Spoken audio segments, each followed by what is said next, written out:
If God is everywhere, why do most people report the opposite experience? Long stretches of spiritual absence, punctuated by brief moments of meaning. Rumi proposes a counterintuitive answer. The divine does not withdraw. Perception does. His famous line, "What you seek is seeking you," is not romantic rhetoric, but a claim about how awareness works. The gap you feel is not geographical. It is perceptual. Modern culture tends to equate meaning with intensity peak experiences, dramatic breakthroughs, and rarefied states. Rumi inverts this assumption. If the divine is continuous, then the obstacle is not scarcity but blindness. The sacred hides by becoming everything: breath, conversation, fatigue, traffic, dishes. Whether this lecture explores Rumi's ancient method for unveiling the sacred in the ordinary, less a ritual than a discipline of attention. We will translate his insight into contemporary terms from psychology and neuroscience, showing how the brain's prediction machinery, attention biases, and self-referential loops construct or conceal a sense of the sacred within daily life. In contemporary life, meaning is often treated as rarity. If an experience is unusual, it feels significant. If it is familiar, it feels disposable. Psychologically, this maps onto novelty bias. Dopaminergic reward systems prioritize new or surprising stimuli. Over time, ordinary moments lose emotional They are not processed as important, so they are scarcely noticed. From a neuroscientific perspective, the brain operates as a predictive processing system. It constantly generates models of what is likely to happen next, then updates those models only when the incoming signal deviates from expectation. Familiar events produce minimal prediction error, so they receive minimal attention. The result, the very continuity of experience, breathing, walking, washing, working, fades into the background of consciousness. Interpreted through Rumi, God hiding in the ordinary is not primarily a theological problem. It is a cognitive one. We are not failing to find the divine because it is hidden in rare locations.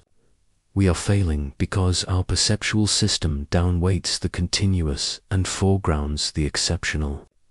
The ordinary is filtered out.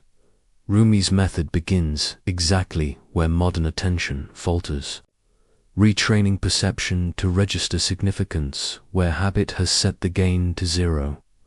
Rumi lived in a highly religious culture, yet he noticed a persistent blindness. People searched for God in mosques, rituals, and miracles, but overlooked divine communication embedded in daily life. He did not abandon orthodox practice. He reframed its aim. Prayer was not a mere repetition of words, but a reconfiguration of perception. What mattered was the capacity to recognize meaning in small phenomena: a knock at the door, the mood of a child, the texture of bread, the shift in wind. His core claim is concise: God is found in every breath. But the unawakened pass by without noticing. In modern terms, Rumi anticipates mindfulness and phenomenological awareness, training attention to witness experience. Before labeling and evaluation, compress it into routine categories. Where contemporary psychology speaks of meta-awareness and open monitoring, Rumi calls the same faculty seeing through the heart. Rumi's maxim, "You see only what you are," is a claim about co-construction. Perception is not a camera. It is an interpreter. The mind actively shapes experience through prior beliefs, emotional state, and goals. The predictive brain model emphasizes that perception is top-down as much as bottom. If the prior belief is the sacred appears in rare events, the system will down-regulate ordinary signals. If the prior belief is the sacred saturates daily life, Attentional resources reallocate, and the likelihood of detecting meaning increases in practice, shifting from a rarity model, meaning as exceptional, to a saturation model, meaning as continuous, if perceived, reconfigures attentional priors. The world does not change. The mirror is polished. This is the first move in Rumi's method. Change the quality of attention before changing the content of experience. Rumi warns that habit dulls perception. The light you seek is already shining, but you behave as if it must arrive dramatically through status, shock, or spectacle. The habituation effect explains why repeated stimuli produce reduced neural response. The brain economizes resources by ignoring the predictable. Routine, therefore, camouflages significance. Rumi's correction is intentional research. He embeds theological meaning in common images: bread rising, a donkey braying, a door closing. His strategy is not to change activities, but to change how activities are attended to. Consider eating. Habit frames it as refueling, and attention collapses into scrolling. Rumi would treat the same act as layered: gratitude for provision, precision in movement, awareness of textures and breaths. The event does not become religious. Attention becomes accurate. The ordinary is not the absence of God. It is his camouflage for inattentive minds. Rumi states, "You are the veil between yourself and the beloved." The ego preoccupation with self-image, comparison, and controlment apolicizes attention. Neuroscientifically, this maps to the default mode network, a set of regions linked to self-referential processing and narrative construction. Overactivation of the default mode network correlates with rumination and anxiety. Meditation, prayerful attention, and immersive tasks reduce default mode dominance and increase the sense of connection, what many describe as unity or sacred presence. The effect is not mystical by contrast with science. It is mystical as measured by science. When attention is freed from constant self-monitoring, perceptual bandwidth opens to the world as it is. Rumi's veil is not metaphysical distance. It is attentional capture by me. Practices that decenter self-reference, brief, contemplative pauses, focused breathing, dedicated listening, thin the veil for Rumi. Genuine seeing is not detached observation, but participation, being fully engaged in the present without interposing commentary. The quieter you become, the more you are able to hear, summarizes this stance. In cognitive science, embodied cognition argues that perception arises from active interaction with the environment, not from passive reception. When attention merges with action, washing, walking, listening experience becomes coherent and vivid. Rumi names this state remembrance, recollection of the real through unfragmented presence. The aim is not an exotic trance, but a dependable mode of awareness in daily tasks. Presence is revelation. The pattern discloses itself when attention stops interrupting.